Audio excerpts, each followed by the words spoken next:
शरीर से अपना ही सभी अपवादों का कारण है, तो इसको समझाइए। तो सेठ जी ऐसा है कि शरीर से अपनापन रखता है तभी सारे कर्म, सारा संसार, सभी कुछ कर्म बंधते हैं। जिसको शरीर से अपनापन नहीं है, यानी कहने का आशय क्या है कि शरीर से अपनापन ही सारे मूल की जड़ है, सारे फसाद की जड़ है। और जिसको शरीर से अपनापन लग रहा है उसका कोई धर्म होने वाला नहीं है, क्योंकि शरीर से अपनापन रहेगा तो वह कर्म करेगा, और कर्म करेगा तो कर्म बंधेगा, और वह धर्म मार्ग में लगेगा नहीं, और धर्म मार्ग में जाकर के भी वह शरीर के कल्याण का ही सोचेगा। क्यों सोच रहा है? क्योंकि शरीर अपना है। तो शरीर धर्म का मूल प्रारंभ होता है शरीर से भिन्नत्व से। जब हम जानेंगे शरीर भिन्न है और मैं भिन्न हूँ, शरीर भिन्न है मैं भिन्न हूँ, जब ऐसी श्रद्धा प्रारंभ होगी तभी हमारा धर्म प्रारंभ होगा, और शरीर से अपनापन ही सारे अपवादों का मूल कारण है। ठीक है। जैन धर्म के अनुसार हम ब्लड डोनेट कर सकते हैं या नहीं कर सकते? बहुत अच्छा प्रश्न है इनका कि जैन धर्म के अनुसार हम ब्लड किसी को डोनेट कर सकते या नहीं कर सकते हैं। तो इसका कारण ऐसा है कि जैन धर्म में दान के अनेक भेद बताए हैं, लेकिन कहीं भी शरीर दान का भेद नहीं बताया है। शरीर के अंगों के दान करने का भेद नहीं बताया है, और किसी भी आचार्य ने किसी भी पुराण में, किसी भी शास्त्र में हम अपने शरीर का अंग दान करें ऐसा कहीं से कहीं पर ही बताया नहीं है। और ब्लड में भी क्या होता है कि ब्लड में जीव रहते हैं। हमारे शरीर में जो ब्लड है वह अनंत जीवों का पिंड है, अनंत निगोदिया जीव उसमें पाए जाते हैं, और निगोदिया के साथ असंख्यात त्रस जीव भी पाए जाते हैं। जब हम उनको शरीर से निकाल करके बाहर करते हैं तो उन असंख्यात त्रस जीवों का मरण होता है, इसलिए किसी भी आगम में उसको डोनेट करने का नहीं बताया है। यह तुम्हारी लौकिक व्यवस्था है। ठीक है, संसार के अनुसार है, संसार की व्यवस्था है, इसलिए संसार में होती है। लेकिन बहुत सारी बातें ऐसी होती हैं जिसका धर्म जो है आज्ञा नहीं दे सकता। यदि आपको करना है तो अपने विवेक के अनुसार, अपनी बुद्धि के अनुसार कर सकते हैं। हम गृहस्थ धर्म का पालन करते हुए अध्यात्म के पथ पर कैसे अग्रसर हों? बहुत अच्छा प्रश्न है इनका कि हम गृहस्थ धर्म का पालन करते हुए अध्यात्म मार्ग पर कैसे चलें। तो हे जीव, गृहस्थ धर्म और अध्यात्म मार्ग दोनों साथ साथ ही चलते हैं। गृहस्थ धर्म तुम्हारा बाहर का है, उसको बाहर में व्यवहार की क्रिया बाहर में होगी ही होगी, और अंदर में हमारे अध्यात्म चलेगा। यदि दो में से एक का भी अभाव होगा तो कार्यक्रम नहीं होगा। गाड़ी चलती है, बाहर में टायर चलते हुए दिखते हैं और अंदर में पेट्रोल जलता जाता है, होता कि नहीं? उसमें यदि पेट्रोल ख़त्म हो जाए तो गाड़ी चल नहीं सकती, और टायर फट जाए तो गाड़ी चल नहीं सकती। ठीक है, तो अध्यात्म जो है वो अंदर की वस्तु है। अध्यात्म को हमेशा अंदर रखना पड़ता है और अपने अपने में उसको उतारना पड़ता है। अध्यात्म को बाहर लेकर के नहीं आना पड़ता। वे जीव मूर्ख हैं, वे जीव अज्ञानी हैं जो अध्यात्म को बाहर में बगराते हैं। अध्यात्म बाहर में बगराने की चीज़ नहीं है, अध्यात्म अंदर में करने की चीज़ है। क्योंकि बाहर में जब भी कोई क्रिया होगी तो व्यवहार के द्वारा ही होगी, व्यवहार में ही होगी। इसलिए बाहर में व्यवहार करते रहो और अंदर में बैठ करके अध्यात्म का रसपान करते रहो। अध्यात्म शब्द अपने आप में ही बोल रहा है अधि प्लस आत्म। जो वस्तु आत्मा के निकट हो उसको बोलते हैं अध्यात्म। तो अपने अंदर में अध्यात्म रखो और अध्यात्म का रसपान करो, और बाहर में व्यवहार की क्रिया व्यवहार में करो। यदि बाहर में व्यवहार की क्रिया छोड़ दोगे और तुम बोलो कि अकेले अध्यात्म में खाना है, तो फिर तो वो ऐसी वस्तु हो गई कि वो मोहित भाई गया था काहे को केला लेने, तो अब वो केला लेने गया तो दुकानदार से लड़ पड़ा, बोले तुम केला ले दे रहे हमें तौल करके, तो जी छिलका तो तुम वापस लो। हमें तो केला केला केला चाहिए, तुम छिलका क्यों ले रहे, क्यों तोल रहे छिलका? तो इसलिए हे जीव, केले जब भी लेगा तो छिलके साथ में आएंगे, उस छिलके के जरिए ही केला सुरक्षित रहेगा। यदि दुकानदार छिलके निकाल के फेंक दे और केला अकेले रख ले तो 2 मिनट बाद वह केला सड़ जाएंगे। तो ऐसे बाहर में बाहर का काम करो और अंदर में अंदर का काम करो। अध्यात्म जो है वो अंदर की वस्तु है, अपने अंदर में रख करके और रस का स्वाद लो। बाहर में दिखाने की आवश्यकता नहीं, बाहर में बाहर की क्रिया करते रहो, ठीक है।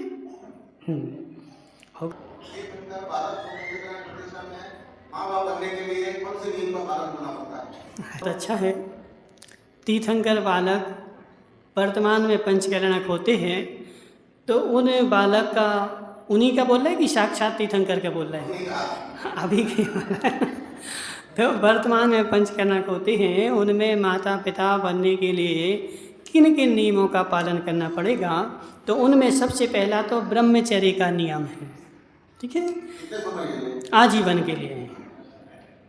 क्योंकि तीर्थंकर बालक जो होते हैं वो अपनी माता की इकलौती संतान होते हैं, और तीर्थंकर के माता पिता जीवन में एक ही बार भोग भोगते हैं, और वह मात्र पुत्र उत्पत्ति के लिए एक बार भोग भोगते हैं, पुत्र उत्पन्न हो जाता है, उसके बाद ब्रह्मचर्य के साथ रहते हैं। तो वर्तमान में जो भी माता पिता बनता है तो बनने के बाद अगला जितना भी पूरा जीवन है उस सारे जीवन में उसको ब्रह्मचर्य का पालन करना पड़ेगा, एक नियम।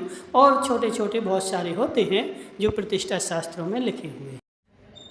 पर्युषण साल भर में 3 बार आते हैं, और भाद्रपद माह में इतने भक्ति भाव से क्यों मनाए जाते हैं? अच्छा, इनका प्रश्न है कि पर्युषण साल में 3 बार आते हैं और हम भादों में ही क्यों नाचते गाते हैं? तो इसका उत्तर ऐसा है कि पर्युषण साल में 3 बार आते हैं और तीनों बार के पर्युषण ही महत्वपूर्ण हैं, एक सी महत्वता को लिए हुए हैं। लेकिन बरसात में हमारे पास गुरु होते हैं और हमारे पास समय होता है, ठीक है, हमारे पास गुरु भी होते हैं और हमारे पास समय भी होता है।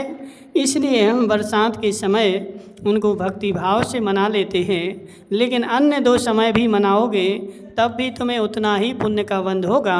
लेकिन यह भादो मास के जो 10 लक्षण हैं, यह एक रूढ़ी परंपरा से मनाने का परंपरा चल गई तो वो चलती आ रही है। लेकिन इसका मतलब ऐसा नहीं कि 2 बार जब आए तब उनका महत्व नहीं है, उनका भी उतना ही महत्व है, बराबर का है, ठीक है। वो रूढ़ी की वजह से अपनी सुविधा के अनुसार चल रहा है।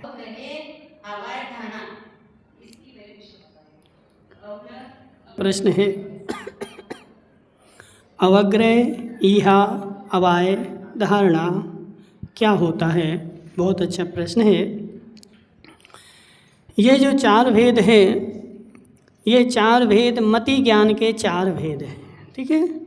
सबसे पहला भेद बनाया हमने अवग्रह है। अवग्रह क्या होता है?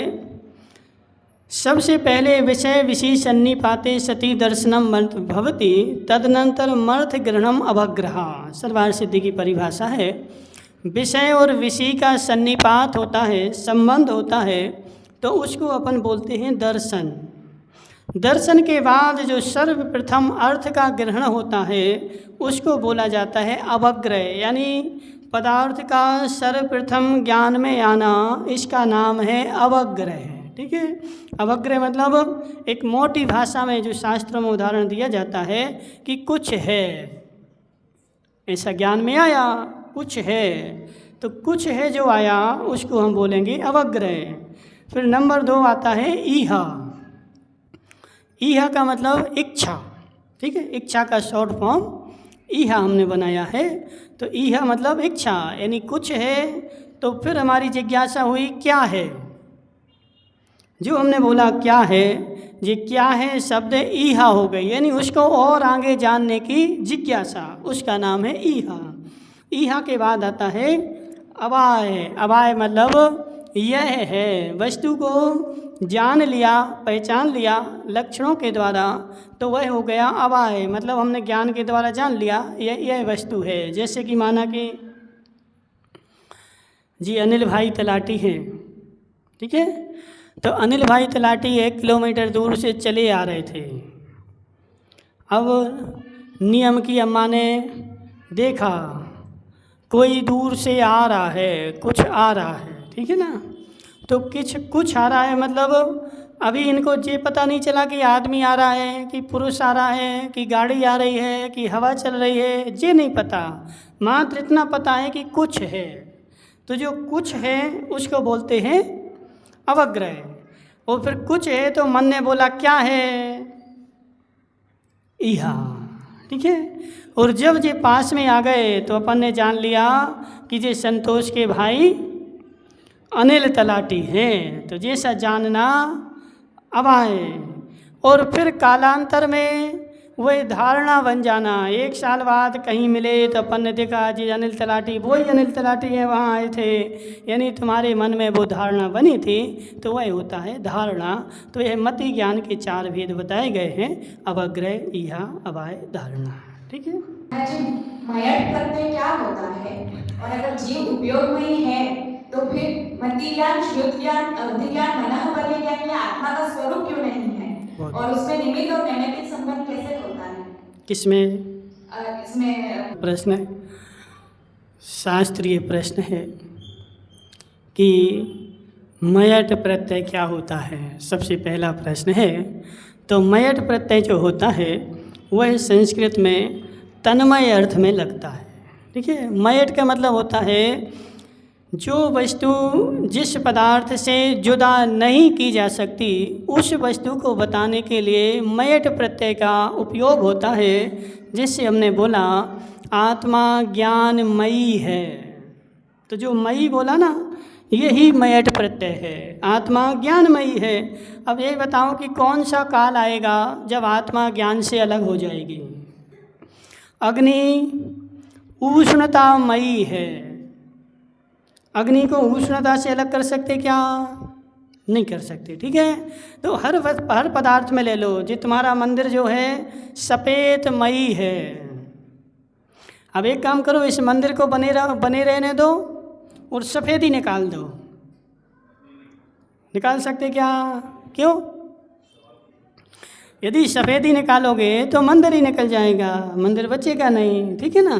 तो इसका कहने का आशय क्या है कि जो वस्तु का जो स्वभाव है उसको दर्शाने के लिए मयट प्रत्यय लगाया जाता है। नंबर 2 प्रश्न है इनका कि मति, श्रुत, अवधि, मनपर्य और केवल ज्ञान आत्मा का स्वभाव है, ऐसे है ना।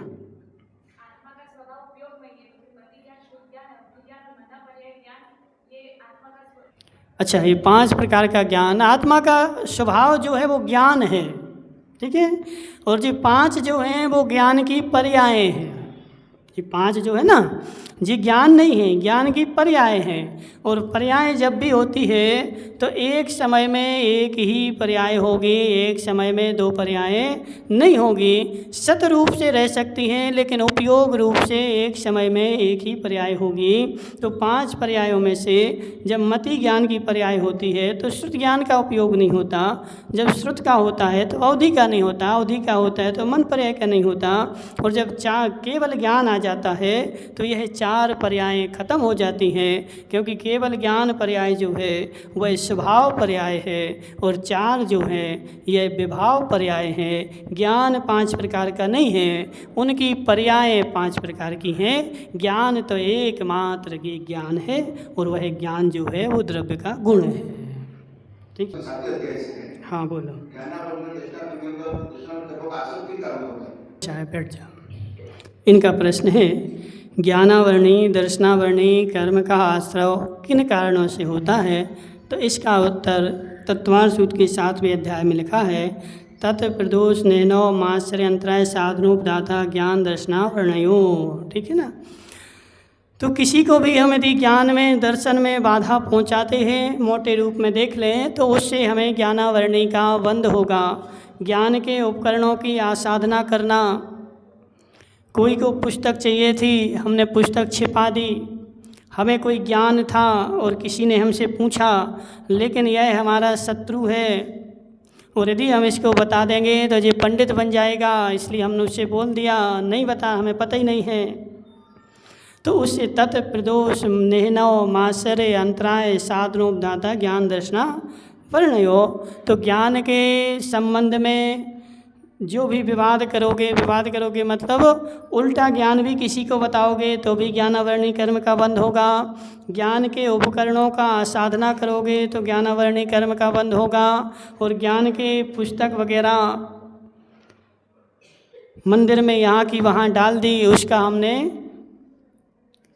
विनय नहीं करी, तो वह भी तुम्हारे ज्ञानावरणी कर्म के बंध के कारण है। और मंदिर में हम गए और सामने हम खड़े हो गए और पीछे कोई दर्शन करने आ रहा था, लेकिन उसको दर्शन करने के लिए हमने रोक दिया। अब वो हमारे को भगवान के दर्शन करने थे, लेकिन अब वो किसके करेगा? तो वो हमारी पीठ के करेगा।